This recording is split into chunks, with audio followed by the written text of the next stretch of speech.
I was saying I was working for Lille local authorities in the Metropolis, and we're in charge of developing and managing this the areas green spaces, most of them being waterways, and the Canal de Roubaix is part of them, but it has very specific issues compared to other places. So just to a bit of a precision, I'm not an expert in navigation and waterways. I'm more of an ecologist, but I'm in charge of the whole department. So we'll be traveling in time. I don't want to focus too much on the past because I think what is of interest today is mostly the canal within the city and its contribution to urban renewal, which I will talk about in the last part of this presentation. But still, I have a few slides to remind us where it all started and what happened between the construction of the canal, its closure in the 1980s, and its reopening 25 years later. So the location first. So we had the very northern tip of the country, close to the Belgian border, in the Flanders, which are mostly flatlands. So it's a region that has been industrialized very early, in the early 19th century, and it's a very densely populated area, whether it is in France or in Belgium. And so this geography has allowed a lot of like a dense network of waterways to be developed. And some of these waterways are still now an important way of moving goods and freight across these countries, Netherlands, Belgium, and northern France. So our canal is a very small part of this network here in this yellow square. And so, of course, it's a network of canals, but there are also a lot of bike and pedestrian paths that have been developed all along. Lille is very close to the border, so there's this cooperation between cities in France and in Belgium, which are Lille, mostly Kortrijk in the Flanders, so speaking Dutch-speaking area, and Tournai in the Wallonia, so that's a French-speaking area, part of Belgium. So it's a bit complicated. We have this lot of cooperation, especially on green spaces issues and also transportation issues. So we are in this very specific part, which is here. So it's the northern part of Lille metropolitan area. It's quite a densely populated area. It's about 340,000 inhabitants. So it's basically 1/3 of the urban area's population. And it's quite dense. There are very little green spaces and parks. So this canal is makes it even more important to this area, and it's an area also because it's been very industrialized very early. So it's there are still now a lot of social disparities that linger, where you have these poor neighborhoods very close to large villas and richer and elite areas. So it's a bit of it's quite specific to this area. And so this waterway goes from east to west, or from west to east. Doesn't really, I mean, it's artificial mostly. You can see the river mark on the west part with its meanders, and the eastern part is more this artificial canal that has been built from scratch. So it's 22 kilometers total and 10 blocks on this waterway. Sorry, wrong way. So now we're traveling back to time. So this, I won't focus too much on this, but still a bit of a history. So the canal was built a bit like this Lachine Canal started in 1825. I think it's about the same time. It took 50 years to complete. Back then, Roubaix was the center for textile industry in France. It was called the city with 1,000 chimneys. I'm not sure there were actually 1,000 chimneys, but I think there was something like 270 textile factories back then. It was specialized in wood carding, and it's a bit like the French Manchester. And there were transportation issues at that time because coal and raw material had to be brought to the factories, and so they had to export their production.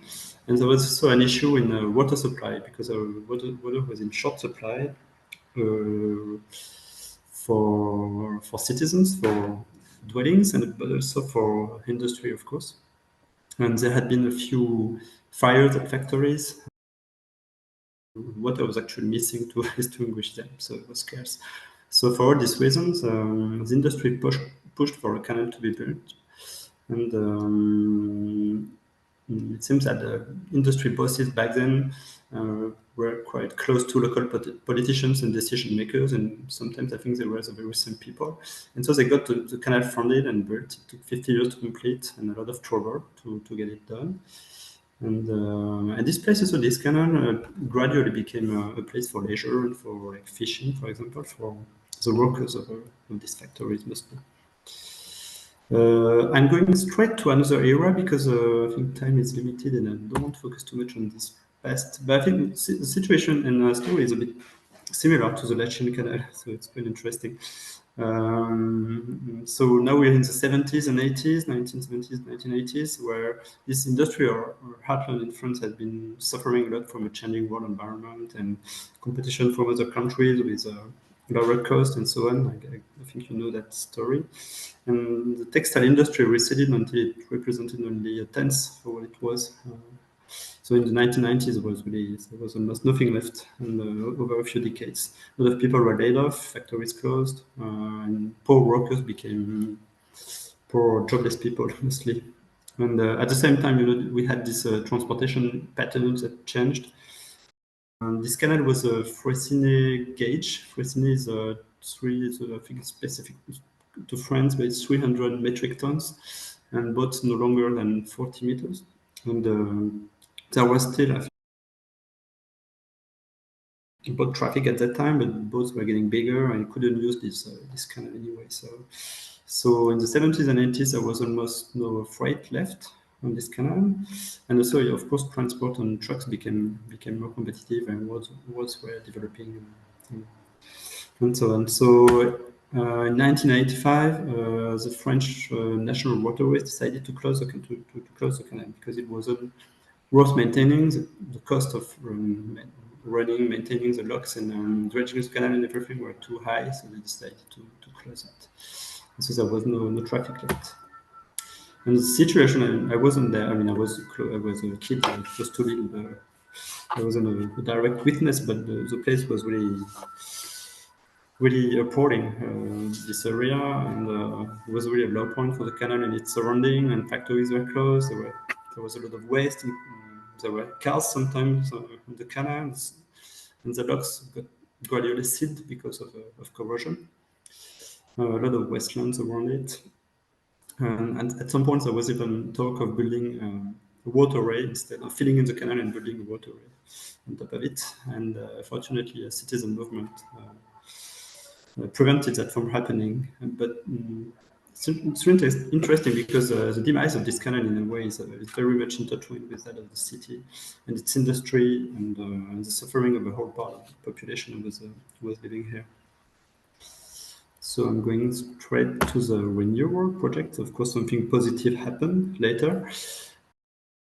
Started with a grassroots movement in the 1990s, playing local non-profit organizations like environmental campaigners and fishermen. And I know at some point Inland Waterways International got involved in this process. Maybe David Edwardsmith can tell us a bit more about this later. I wasn't actually working back then in this situation, but I think it's quite interesting that they got involved. Some initial local restoration operations started, especially on the banks of the canal, with bike and foot trails being built. And with some research and benchmarking was carried out. People here, local decision makers, went to Engen, for example, who had led the way with some old canals being restored. And so eventually, local councillors and mayors became convinced that something had to be done and that something could be done about it. So organizations in charge in France became involved too, mostly French National Waterways and Lille local authorities. And it gradually turned into a realistic project in the 2000s. And so there were studies carried out at that time, leading to a master plan, a white book, including urban renewal, operation in the long run along the canal, not just the canal itself. And that plan became operational once funding was secured.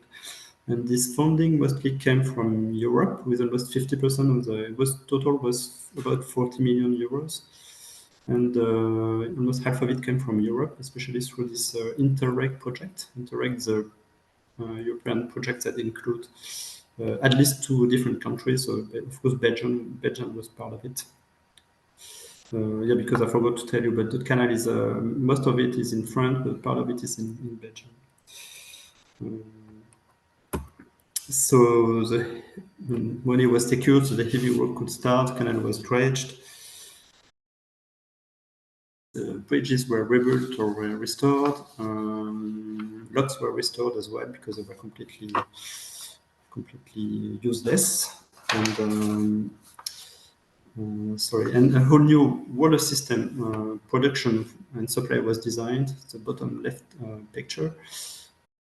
Because the bassin filtrant because it's like a secondary wastewater treatment system through plants. I couldn't find a proper English translation for that system. But it's mostly plants who are like treating the water and making it cleaner. And so there are also pumping stations at every lock that allow us to pump the station upstream in the canal. And so eventually in 2009 for the French part and 2011 for the Belgian part, the canal could reopen. So now the canal today, tell you more about the situation today, 12 or 14 years after the reopening. First, the traffic, because boats are the most obvious users of this canal. Then all that the canal has brought for people living here and the surroundings, and how it has affected urbanization and real estate programs. And yeah, as a whole, the benefits of the environment. So the traffic, for a start, is a bit of a black spot here because I heard in Latin you had 2,000 boats a year, I think I heard. Here it's more like 50 boats a year on average, and most of them recreational because there's no commercial navigation in this canal now. I mean, there could be, but nobody is interested to bring goods on this canal. Navigation is open only from April to September.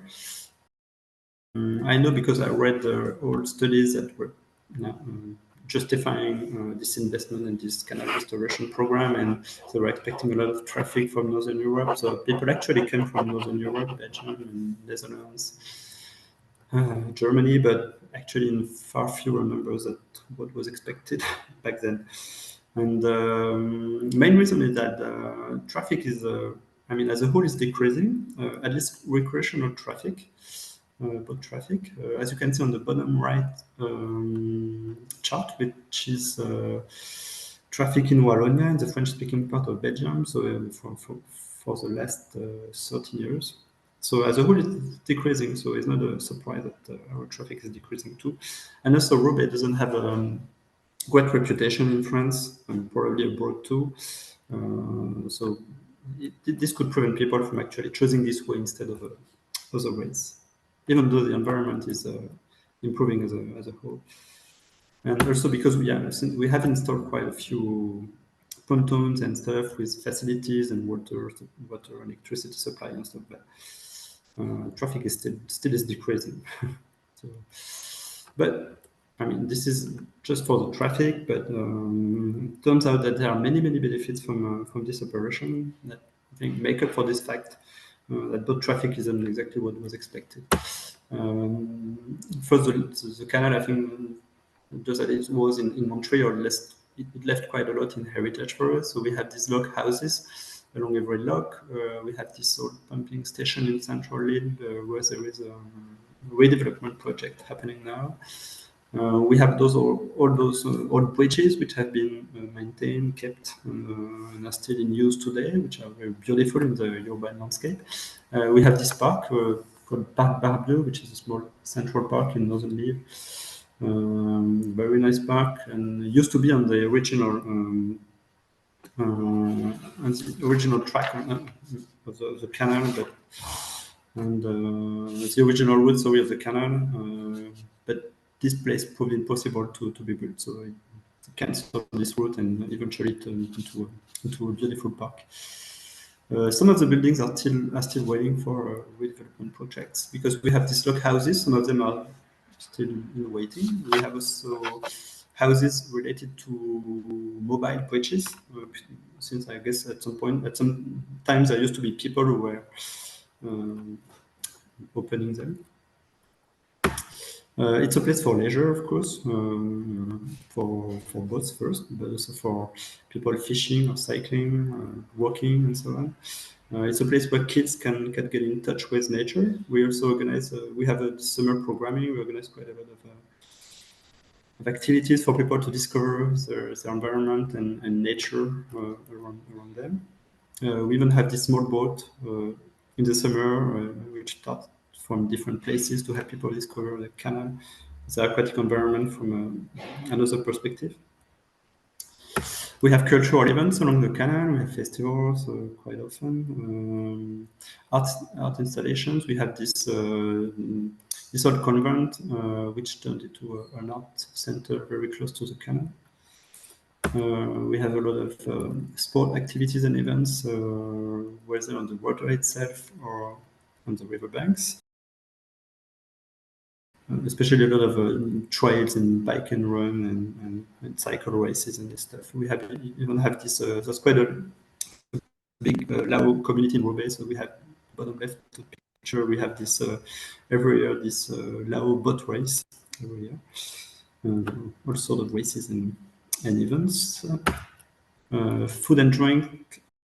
I mean, people like being close to the water for have a drink or for dinner. So the past few years, I've seen a lot of restaurants and bars open flourish along the canal. And we have this guinguette phenomenon, which basically is open air bars and cafes and sometimes outdoor dancing halls. Usually temporary, it's only open in the summer along Waterways. So this farm just along the canal being turned into a brewery and a restaurant as well. It's gradually becoming more lively, especially the last few years. And for sure, it wouldn't have happened if canal was still as it was in the past, a couple of years ago, a couple of decades ago. Yeah, a lot of urban development projects. I didn't focus too much on this, like my colleague from Parks Canada, but I mean, it's no surprise that most of the waterways around Lille, it's been happening all along the waterways. They used to be places for industry and transportation, and now cities are sort of turning back towards the water. So it's becoming an asset for the developers, obviously. The environment is getting better as well. So we have these old factories being turned into lofts and apartments. Some previously polluted areas where there used to be factories have been turned into parks. Especially in this area, it's a bottom left picture called l'Union, the Union, which also is a bit of an eco-quartier, zero emission neighborhood, which is still a work in progress now. And here the canal in this area really constitutes a backbone of the project. And we have a lot of real estate projects that have been built all along the canal, usually with balconies or terraces turned toward the water. And sometimes a direct access to the pedestrian and bike path along the canal as well. So here's a restoration project of the canal. Clearly has attracted developers and people who actually bought these homes. And also it's gone hand in hand with some sort of some gentrification, of course. This is something I think we need to do now. We haven't really been able to assess in terms of financial benefits, but obviously it's substantial. Finally, there is talk now of creating a urban natural park around the canal. It's quite of a recent concept here and approach in France, based on as an oxymoron. And the general idea is eventually to have a better balance between a mostly built environment and the conservation and natural components, gradually improve the quality of life for the residents, and doing so trying to really involve people in preserving their own environment. Process has just started this year, so I mean it's hard to tell exactly what will come up really. But I think, at least in terms of perception and the idea of people have of this place, I think it's an interesting and promising development. I didn't really elaborate on benefit for the environment of this whole operation. And I'm an ecologist, and I should have focused on this, but I didn't. I mean, these are obvious. We're talking about climate change, adaptation. Canal obviously is a cooler place for people in the summer. We're having very hot summers here, which wasn't the case 10 years ago or 20 years ago. It's also a place for and a corridor for biodiversity with amphibians and dragonflies, fishes, of course, and birds such as kingfishers. So we do study this biodiversity closely, and we try to make sure that they have a favorable environment and habitat to feed and reproduce. We even have now, we don't have the wilderness of Canada, but we have our beavers too. There used to be one beaver from 2020 until last year, and I just learned this week that now we have two beavers along the canal. So it's a European beaver, it's a different species from the American beaver, but it's about the same, same size and same. So we hope now that the family settles in them, and there's maybe in the future there will be many of them. And so maybe we could also, like Park Canada, use the beaver as a symbol of our park later. Who knows? Well, that's done for my presentation. If you have any questions, of course, I'd be glad to answer them.